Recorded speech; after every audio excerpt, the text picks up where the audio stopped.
Em nome do Pai, do Filho e do Espírito Santo. Amém. Caríssimos irmãos, nós estamos então celebrando esse domingo de Páscoa com muita alegria, com muita exultação, com muita gratidão a Deus, porque esta é a principal festa da igreja, a festa da ressurreição do Senhor. Este é o centro de todo o ano litúrgico, de modo que todas as festas litúrgicas, como nós veremos nos próximos dias, aurem da Páscoa, e da mesma forma todas as festas litúrgicas da igreja, elas têm como referência a Páscoa, convergem para a Páscoa, de modo que a Páscoa do Senhor é a principal festa da igreja, e ela é o centro de todo o ano litúrgico, e o centro, a referência de toda a vida da igreja. Isso se deve ao fato de que nosso Senhor ressuscitou, vencendo de uma vez por todas o pecado e a morte. E como nos recorda São Paulo, se Cristo não houvesse ressuscitado, nós seríamos os mais dignos de dó, de pena, porque nós estaríamos cultuando um defunto. Mas nós não, nós cultuamos a Deus, Deus que se fez homem, Deus de homem verdadeiro, e esse que entregou o seu corpo imaculado, gerado pelo Espírito Santo no ventre de Nossa Senhora, como uma hóstia pura, uma hóstia santa, uma hóstia imaculada, em sacrifício pela remissão dos nossos pecados. E entregando o seu sacrifício, como ele mesmo disse, ao terceiro dia, ele ressuscitaria como ressuscitou, de modo que, ressuscitando, ele vence de uma vez por todas o pecado e vence de uma vez por todas a morte. De modo que Nosso Senhor fez da morte uma realidade da nossa carne, uma passagem, daí a palavra Páscoa, passagem da morte para a vida, da morte para a vida eterna. Então a Páscoa, ela é obrigatoriamente para nós, uma vez unidos em Cristo, uma passagem obrigatória, uma Páscoa obrigatória para entrarmos na vida eterna. Por isso que nós rezamos o credo, que nós cremos na ressurreição da carne. Um dia todos nós ressuscitaremos em Cristo, tanto aqueles que estarão diante de Cristo no julgamento final, seja para a condenação, seja também para a salvação. Mas o que ocasionou para nós, o que foi a causa principal da ressurreição da nossa carne, é o fato de Nosso Senhor ressuscitou, como diz São Paulo, como primícias, como primeiro, para que depois aqueles que unidos a Cristo morrerem, unidos a Ele na sua morte, possam também estar unidos a Ele na sua ressurreição e na sua vida eterna. Portanto, caríssimos irmãos, o que nós anunciamos ao ensinarmos o Evangelho, ao ensinarmos o Catecismo, como os apóstolos fizeram e como a igreja faz, é ensinar o fato de que nosso Senhor é vivo, está vivo, que Ele é o Cristo ressuscitado, que morreu sim, foi pregado na cruz, sob Pôncio Pilatos, mas que ressuscitou ao terceiro dia, conforme as Escrituras, e subiu ao céu, e está sentado à direita de Deus Pai Todo-Poderoso, de onde há de vir julgar os vivos e os mortos, como nós rezamos no credo apostólico.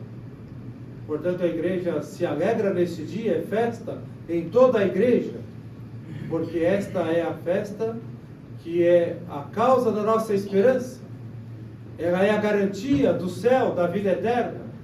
Por isso que a igreja se alegra neste dia. De modo que as leituras de ontem, do Sábado Santo, as leituras proféticas do Antigo Testamento, que prepararam a Páscoa durante toda a história de Israel para a vinda do Cristo, do Messias, que morreria por nós e ressuscitaria, chega ao seu cume na epístola de ontem, em que São Paulo fala que nós, pela ressurreição de Cristo e pelo batismo, fomos libertados do pecado, e que, portanto, nós não podemos viver então para o pecado. Nós não podemos viver para o pecado porque senão estaremos submetidos à morte. E submetidos à morte então, nós perdemos a graça da ressurreição e da vida eterna. Portanto, não voltemos ao velho homem. Por isso que a epístola de hoje mesmo, São Paulo nos lembra de que não voltemos ao velho fermento, mas dos pães da preposição, mas que nós possamos nos alimentar dos pães ázimos, da sinceridade e da verdade. Ou seja, o pão ázimo é o pão sem fermento. O fermento é o pecado, nossas misérias, nossas vergonhas, nossas negligências, nossa hipocrisia, o egoísmo, que incha o nosso coração, que nos deixa repletos de pretensões, de presunções diante de Deus e dos homens. Então, que abandonemos o velho fermento e busquemos os pães ázimos da verdade diante de Deus e da sinceridade diante de Deus, de que somos pecadores, de que precisamos da sua graça, e com muita humildade suplicamos aí que tenha piedade de nós e que nos dê a graça da vida eterna. E a garantia disso nós encontramos no fato da ressurreição do Senhor, que venceu de uma vez por todas o pecado e a morte, e portanto nele nós também somos vencedores do pecado e da morte, uma vez que nos mantemos unidos a Ele, uma vida na graça, em comunhão com Ele, em estado de graça. Portanto, caríssimos irmãos, nós ontem à noite renovamos as promessas do nosso batismo, professando a fé católica, em que cada pergunta que o sacerdote fez ali, após a bênção da água batismal, se refere aos artigos do credo, e nós respondemos que cremos, após renunciarmos ao demônio, ao mundo e às suas obras. Nós renovamos a profissão de fé na fé católica e apostólica, portanto, renovando as nossas promessas batismais e relembrando daquela água que foi derramada sobre nossas cabeças. O sacerdote ontem então passou a aspergir dos fiéis, recordando a estes o seu batismo e o seu compromisso com a fé católica e apostólica. O compromisso de vivê-la, de praticá-la, de guardá-la, de defendê-la e de ensiná-la, até mesmo, se necessário, o derramamento de sangue, de modo que esta água lustral, abençoada ontem, a ser derramada na cabeça dos catecúmenos, ela serve então, caríssimos irmãos, para fazer os novos filhos de Deus, os neófitos. E nós um dia fomos feitos filhos de Deus nesta água, portanto ela aspergida sobre nós, após renovarmos a nossa profissão de fé católica. E a centralidade da nossa fé católica nesta Páscoa é o artigo da ressurreição do Senhor. Ele ressuscitou e está à direita do Pai. Portanto, caríssimos irmãos, nós não podemos viver como o velho homem lá do Antigo Testamento, submisso, escravo ao pecado, às suas más tendências, submisso à sua mesquinhez, à sua soberba, às suas vaidades, submisso ao paganismo, ao mundanismo, a tudo aquilo que é puramente terreno e baixo. Nós não podemos viver desta maneira. A igreja hoje vem nos exortar, porque nós fomos elevados à ordem da graça, à ordem sobrenatural, pelo batismo, de modo que nós já não somos pertencentes ao mundo, nós pertencemos a Cristo. E como também nos ensina São Paulo, fomos resgatados por um preço muito alto, que é o preciosíssimo sangue de nosso Senhor Jesus Cristo, que nos conferiu a remissão dos nossos pecados. De modo que seus efeitos nos atingem no dia do nosso batismo, e que os efeitos ainda não param na remissão dos pecados, vão além. Os efeitos do batismo ainda nos fazem filhos de Deus e nos fazem membros da Santa Igreja. Por isso, caríssimos irmãos, devemos nos sentir pertencentes à Santa Igreja, pertencentes intimamente a ela como membros vivos, unidos à cabeça que é Cristo. A Igreja é corpo místico de Cristo, que vai além de qualquer tipo de estrutura humana ou de circunstância humana. De modo que toda esta crise que a Igreja está passando na sua estrutura física, por pior que seja, terrível esta crise que estamos vivendo em nossos tempos, diante do fato da ressurreição do Senhor, diante do batismo que recebemos e da vida da graça, da qual fazemos parte em Cristo, toda esta crise, caríssimos irmãos, então não pode nos abalar, não pode nos desanimar, não pode nos levar para baixo, não pode nos deixar confusos. A nossa convicção de fé, que é a convicção interior, a nossa busca de vida interior, o cultivo da vida espiritual, a busca incessante de uma vida santa, o cuidado da nossa alma, os nossos deveres de Estado, os nossos deveres religiosos, tudo isso deve ser vivido nesse sentido, o mais elevado, o mais sobrenatural, o mais santo. Por quê? Porque nós não pertencemos a este mundo, nós pertencemos a Cristo como filhos e membros da Santa Igreja. Nós já pertencemos, como diz São Paulo, de alguma maneira já somos cidadãos do céu, portanto já pertencemos ao céu, ainda de uma maneira parcial, mas já somos pertencentes de alguma maneira. De modo, caríssimos irmãos, que não voltemos ao velho homem, ao homem do pecado, com suas mazelas, com seus vícios, com suas más tendências, com as suas vergonhas, com as suas baixezas. Vivamos, caríssimos irmãos, como verdadeiros cristãos, como verdadeiros católicos, com essa dignidade de filhos de Deus. Como diz Santo Agostinho, no batismo, nas águas do batismo, nas águas da regeneração, porque Cristo nos regenerou com a sua ressurreição. Nas águas do batismo fomos sepultados com Cristo, tirados da água, ressuscitados, regenerados com Ele. Portanto, caríssimos irmãos, a Páscoa, a ressurreição do Senhor, não é uma realidade que ficou no passado, um fato histórico que aconteceu, que nós celebramos de uma maneira muito solene e bonita na Semana Santa, e que simplesmente passou. Esta é a Páscoa dos judeus, dos pães ázimos lá do Egito. Eles comeram os pães, que comeram os pães ázimos e comeram o cordeiro naquela noite que passou o anjo da morte, e que eles foram libertados pelo sangue do cordeiro que foi sacrificado. Muito bem, isso é um fato histórico que aconteceu no Egito lá no passado. A Páscoa católica, a Páscoa cristã, não é simplesmente um fato histórico do passado. É uma realidade presente pela graça do batismo. Portanto, é algo do qual nós fazemos parte.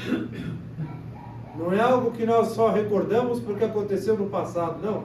É algo que é presente. E aqui está a alegria da igreja, a felicidade da igreja nesse dia de Páscoa. Portanto, caríssimos irmãos, nós que passamos pela quaresma em jejum, em penitência, nós que passamos as semanas da paixão, sobretudo a Semana Maior, a Semana Santa, intensificando nossas penitências, chegando à consternação do Tríduo Pascal e da Sexta-feira Santa, em que nos privamos de tantas coisas para nos voltar, recolher-se e voltar totalmente para a paixão do Senhor. Agora, caríssimos irmãos, celebrando a Páscoa do Senhor, nós não podemos deixar de nos conter em santa alegria. Então hoje nós devemos reunir nossa família e fazer a nossa Páscoa, o nosso almoço de Páscoa. Durante essa oitava da Páscoa também, devemos passar uma semana cheia de comemorações, cheias de alegria, que os homens vejam a nossa alegria, porque para eles acabou o feriadão, e agora, a partir de terça-feira, começa a semana tudo de novo. mais uma semana comum, sem nenhum sentido especial. Para nós não. Para nós os homens verão que estamos alegres, que estamos exultantes. E se nos perguntarem por que estamos tão alegres, por que estamos tão contentes, devemos dizer, porque é a Páscoa do Senhor, porque é a oitava da Páscoa, porque Cristo ressuscitou. E esta nossa alegria pascal, caríssimos irmãos, é um grande meio de apostolado, um grande meio para tocar as almas e para santificar as almas, porque é uma alegria santa, de modo que tem um sentido espiritual e sobrenatural. Portanto, caríssimos irmãos, esta alegria não deve só ficar na Páscoa, no oitavo da Páscoa, durante o tempo, 50 dias da Páscoa até Pentecostes, mas é uma alegria que deve nos acompanhar durante a vida. É claro que hoje, nessa oitava, qualquer notícia ruim, mesmo uma notícia triste, que possa nos entristecer, algum fato que nos deixe aborrecidos, não nos faltam notícias desanimadoras no mundo da política, no cenário internacional, da geopolítica, etc. Mas isso não deve abalar a nossa alegria interior. Porque o motivo de nos alegrar é muito maior do que os motivos deste mundo para nos aborrecer, nos chatear e nos entristecer. Não que não sintamos os efeitos das más notícias que provêm deste mundo, mas nós devemos ter aquela vivência interior de forma a que os motivos sobrenaturais estejam acima dos motivos que vêm da fé. A alegria fundada na ressurreição de Cristo, o contentamento, a gratidão a Deus, deve estar acima de tudo aquilo que pode nos entristecer. Quem sabe hoje, domingo de Páscoa, nós lembraremos aquelas pessoas que gostaríamos que estivessem conosco e faleceram, e isso possa nos levar então a entristecer, a desanimar. Quem sabe não teremos, devido às circunstâncias, um almoço de Páscoa como nós gostaríamos que fosse, mas isso não é o importante, as circunstâncias simplesmente mundanas, terrenas, as questões menores. O mais importante é nós celebrarmos o fato, a festa da alegria pascal, a ressurreição do Senhor. É isso que deve nos alegrar, de modo que essas circunstâncias, elas são transitórias, elas são efêmeras, elas são passageiras, de modo que não deixemos, caríssimos irmãos, que nada obscureça a nossa alegria, que nada diminua esta alegria pascal. É uma alegria que provém do amor a Deus, é uma alegria sobrenatural. Portanto, nenhuma circunstância, nada que aconteça neste mundo pode nos tirar essa santa alegria. Seria até uma negligência nossa, porque somente o pecado pode nos tirar a alegria sobrenatural. Somente o pecado, a frustração do pecado, a tristeza do pecado pode nos tirar a alegria pascal, a alegria sobrenatural. De modo, caríssimos irmãos, que vivamos essa santa alegria no nosso dia a dia, no cumprimento dos nossos deveres, abraçando nossas responsabilidades, nossos deveres de Estado, nossos deveres religiosos, agora com um novo fôlego, com uma nova esperança, um novo entusiasmo. Agora que nós devemos então intensificar as nossas confissões. Agora que devemos rezar com mais afinco o nosso rosário. Agora que devemos meditar com mais intensidade. Porque essas atividades religiosas não devem ficar lá na quaresma. Agora devem ser vividas com mais ânimo, com mais alegria, com mais entrega, com mais generosidade. Porque aquilo que nos motiva agora vai além da dor, da penitência, da contrição pelos pecados, além da contrição que nos impulsiona para uma vida santa, agora é a alegria pascal que nos leva muito mais à frente, que nos enche de entusiasmo, que nos enche de alegria, de gratidão a Deus por tudo que Ele fez por nós. Nos leva então a buscar, a corresponder ao seu amor, com uma entrega muito maior, com uma generosidade muito mais profunda. Então, não temos como concluir essa meditação sem lembrar de Nossa Senhora. Nós que nesses dias da Semana Santa meditamos as suas dores, nos colocamos agora, caríssimos irmãos, a meditar a sua alegria. Diz São Bernardo que na manhã do domingo de Páscoa, Nossa Senhora acorda antes de amanhecer o dia. E algo que é tocante para nós é que Nossa Senhora, 2 dias antes ao ter sepultado o seu filho, e passado todo o sábado santo, naquele silêncio do sepulcro, e naquela ausência física de Nosso Senhor, como que num estado de frieza, num estado de apatia, num estado de saudades da presença física do seu filho, Nossa Senhora acorda na manhã do domingo da ressurreição com um sorriso nos lábios, diz São Bernardo, porque ela sabia que naquele dia ele ia encontrar o seu filho ressuscitado. Ela não sabia como seria, que hora seria, mas a primeira pessoa a qual Nosso Senhor apareceu foi para Nossa Senhora, dando a ela uma alegria indizível, de modo que aquelas dores, das suas 7 dores, aquela espada que traspassou sua alma, vendo os sofrimentos do seu filho na sua carne, agora passou, e não existe mais, porque agora para Nossa Senhora tudo é alegria. A felicidade de agora ter nos seus braços o seu filho vivo, ressuscitado, vencedor da morte de uma vez por todas. Portanto, caríssimos irmãos, imaginemos agora as alegrias de Nossa Senhora. Deixemos-nos imbuir por essa santa alegria, de modo que Nossa Senhora quer nos ver alegres, entusiasmados e felizes, porque nós não somos escravos do pecado e da morte, nós somos filhos de Deus, pertencemos a Deus, de modo que todas essas maravilhas que ela vivenciou, todas essas alegrias que ela viveu e vive, diante do trono de Deus, ao lado do seu Filho no céu, Nossa Senhora, mais do que nós mesmos, deseja para nós.